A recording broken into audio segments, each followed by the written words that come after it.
Today, we're exploring one of the most fascinating mysteries in our instrument's history. There once was a virtuoso guitarist who stood shoulder to shoulder with Liszt, Paganini, the Schumanns, yet somehow he slipped through the cracks of memory. Giulio Regondi. He was being hailed as a revolutionary talent in his day, but still, Regondi's star faded almost completely after his death in 1872.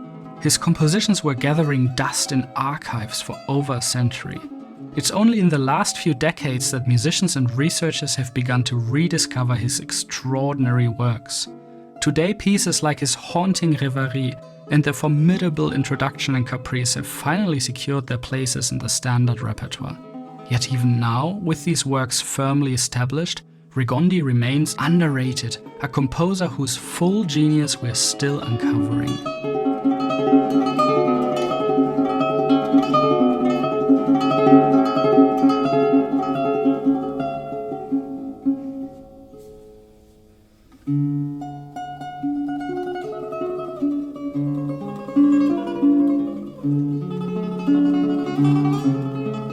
What makes Regondi's story even more remarkable is that he wasn't just a guitar virtuoso.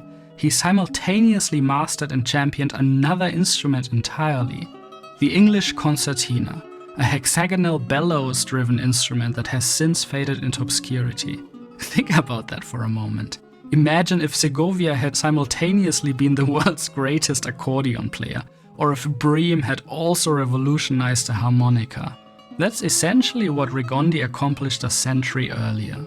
So how did such an extraordinary musician entirely fade? And why is his music, even beyond those two famous pieces, only now experiencing a renaissance? That's what we're looking at today. Don't forget to like and subscribe if you enjoy these videos. Thank you to Tonebase for making them possible. Learn more in the video description. Regondi's early life reads like a Charles Dickens novel. A tale of extraordinary talent, cruel exploitation and heartbreaking betrayal. Born in Geneva, Switzerland around 1822, to a German mother who died in childbirth, Regondi was raised by an Italian man named Giuseppe Regondi. This man was probably not even his biological father, but rather a guardian who recognized the boy's potential as a source of income. By age 5, young Giulio was already playing the guitar with remarkable skill. His father subjected him to a brutal regimen, 5 hours of daily practice, locked alone in their apartment, while Giuseppe was out. A neighbor was paid to spy on the boy and report if he missed practice time, which would then be added to his evening schedule. By age 7, he was performing concerts in Paris, dazzling audiences as a Mozart-style Wunderkind. At 8, he was known as the Infant Paganini, a nickname that wasn't mere publicity hyperbole. Fernando Sor himself was so impressed by young Regondi that he dedicated his Souvenir d'amitié, opus 46, to the boy in 1831. That same year, Regondi performed in London where none other than Niccolò Paganini heard the 9-year-old play. According to contemporary accounts, the legendary violinist expressed unqualified astonishment and delight at the boy's performances. Regondi settled in London, and from 1834 to 35 he embarked on an extensive tour of Ireland, giving over 50 concerts alongside his father. At this point came the betrayal that would mark him forever. Giuseppe vanished, taking with him all of Regondi's earnings, approximately £2,000, equivalent to millions in today's currency.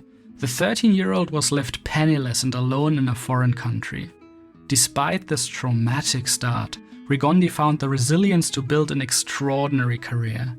Thankfully, several families took Regondi under their wing, allowing him to flourish and keep developing. Around 1832, when Regondi was just 10 years old, his life took an unexpected turn that would forever shape him. He was introduced to Charles Wheatstone, who had recently invented a new instrument called the English concertina. This wasn't just any instrument, this was a sophisticated free reed instrument, with buttons arranged in a unique pattern that alternated between the left and right hand. What's remarkable is how quickly Regondi mastered it. After only 2 years of practice, he was already performing publicly on the concertina, while still developing as a guitar virtuoso. Remember, he's a child at that time. Regondi essentially became the world's first concertina virtuoso. And he wasn't just good at it, he defined what was possible on this instrument. In 1837, Regondi performed at the Birmingham Music Festival, a prestigious event where he shared the bill with none other than Felix Mendelssohn. This performance marked a watershed moment for the concertina, establishing it as a serious concert instrument rather than a novelty. Regondi performed a grand fantasia based on themes from Bellini's opera Norma, demonstrating the concertina's expressive capabilities to an astounded audience. What's fascinating is how Regondi balanced these two musical identities throughout his career. He didn't abandon one for the other, he elevated both. For the guitar, which was already in decline as concert halls grew larger and the piano rose to dominance, Regondi pushed technical boundaries, creating some of the most sophisticated and challenging repertoire of the era. For the concertina, he established a technique, a repertoire, and a place in Victorian musical life. This dual mastery created something unique, cross-pollination between the instruments. The concertina naturally excels at rapid passages in thirds and sixths, which appear frequently in Regondi's guitar compositions. Similarly, the guitaristic textures of arpeggios and tremolo found their way into his concertina works. Regondi wasn't just a performer on these instruments, he was a pioneer who expanded what was possible on both, creating a distinctive compositional voice that transcended the limitations of either instrument alone. The 1840s marked the pinnacle of Regondi's career. In 1841, he embarked on a concert tour of Europe with the cellist Josef Liedl, performing in major cities including Vienna, Prague and Leipzig.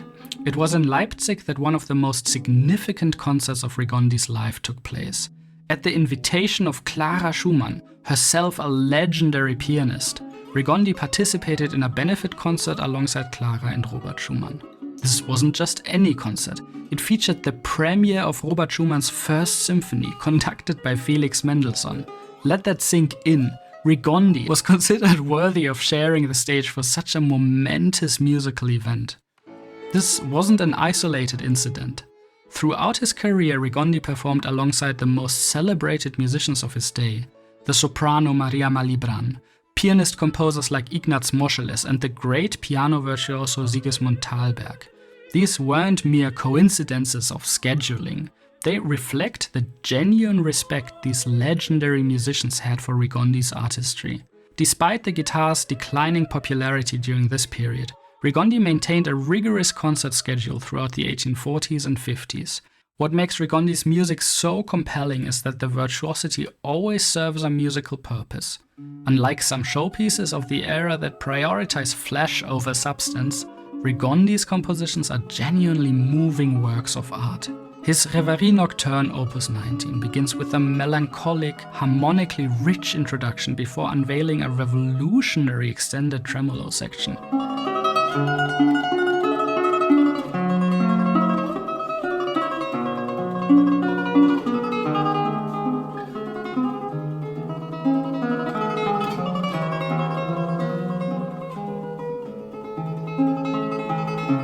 This tremolo passage deserves special attention. Keep in mind, this was written decades before Francisco Tárrega's famous Recuerdos de la Alhambra. Regondi's tremolo in Reverie is actually more extensive and complex. This is truly revolutionary for the 1840s. For the concertina, Regondi's output was more substantial, but this work is still largely unknown outside of specialist circles. What unites Regondi's compositions for both instruments is their distinctly romantic character. These are tone poems in miniature, with evocative titles and emotional depth that place them firmly in the tradition of romantic character pieces. Yet they're also distinctly idiomatic, showcasing an intimate understanding of each instrument's unique capabilities. Despite his remarkable achievements, Regondi's final years were marked by declining health and relative isolation. As both the guitar and concertina began to fade from public concert life, so too did Regondi's visibility. By the late 1860s, he had largely withdrawn from public performance. In a poignant twist of fate, his estranged guardian reappeared during this period. Despite the betrayal he had suffered, Regondi forgave the man and cared for him in his final days. Regondi himself succumbed to cancer on May 6, 1872, at just 50 years old. With his passing, both the guitar and the classical concertina lost their champion. For nearly a century, only a handful of Regondi's works remained in circulation.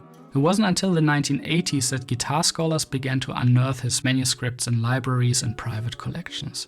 Simon Winberg's 1981 edition of Regondi's known guitar works marked the beginning of a revival. The most significant rediscovery came in 1990, when Matanya Ophee rediscovered Regondi's 10 Etudes, a comprehensive technical work that had been thought lost for over a century. Additional works have continued to surface even in the last few years. Today, Regondi's music is experiencing a true renaissance. His complete known guitar works have been recorded by numerous artists, yet his substantial body of concertina works remains largely unexplored, at least by guitarists. That may be changing. As recently as last year, Australian guitarist James Odette completed a doctoral thesis focused on transcribing Regondi's concertina compositions for guitar.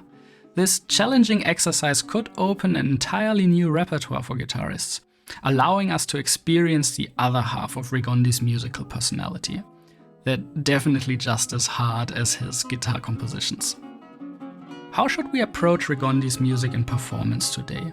I think the biggest mistake would be excessive restraint. Contemporary accounts describe Regondi's playing as miraculous, with a sweet, silvery tone and extraordinary expressiveness. Interestingly, we don't know whether he played with nails or not. This was music designed to dazzle and move audiences. Don't be afraid to embrace the full emotional range of these pieces. Now, when you're playing the melody here at the beginning, which is in the bass line, we want to make sure that that's as clear as possible. So what you can do is isolate that melody. All of these extra accompaniment notes that you hear here, you don't want them to be going too loudly. So let's just play the melody by itself.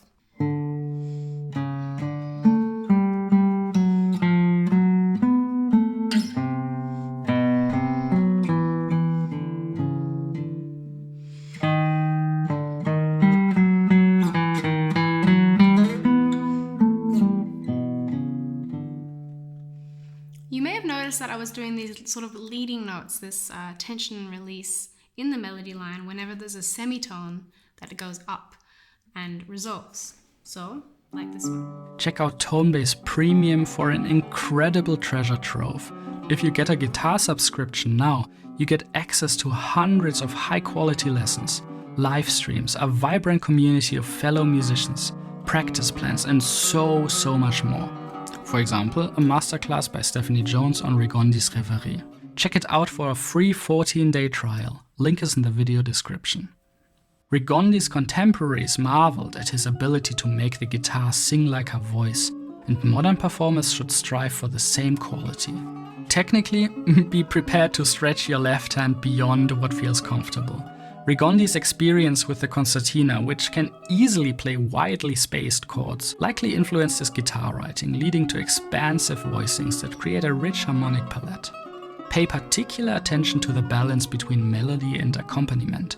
In passages with arpeggiated accompaniment, the melodic line should always sing above the texture, requiring careful control of dynamics and tone color. What can we learn from Regondi's unique place in history? Perhaps most importantly, his story reminds us that innovation often happens at the margins. While the piano dominated 19th century concert life, Regondi was quietly pushing the boundaries of what was possible onto less prestigious instruments. His mastery of both the guitar and the concertina gave him a unique perspective. He could see each instrument's limitations and possibilities through fresh eyes. When he died in 1872, both the guitar and concertina were fading fast. It would take decades before the guitar was reborn through players like Tariqa Liobet and later of course Segovia. But the seeds of that comeback were already in Regondi's approach. He never saw the guitar as fixed or finished.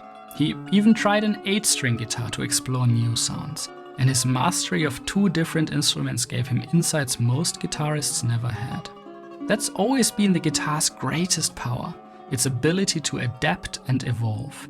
When the guitar gets too rigid or resistant to change, it risks becoming irrelevant.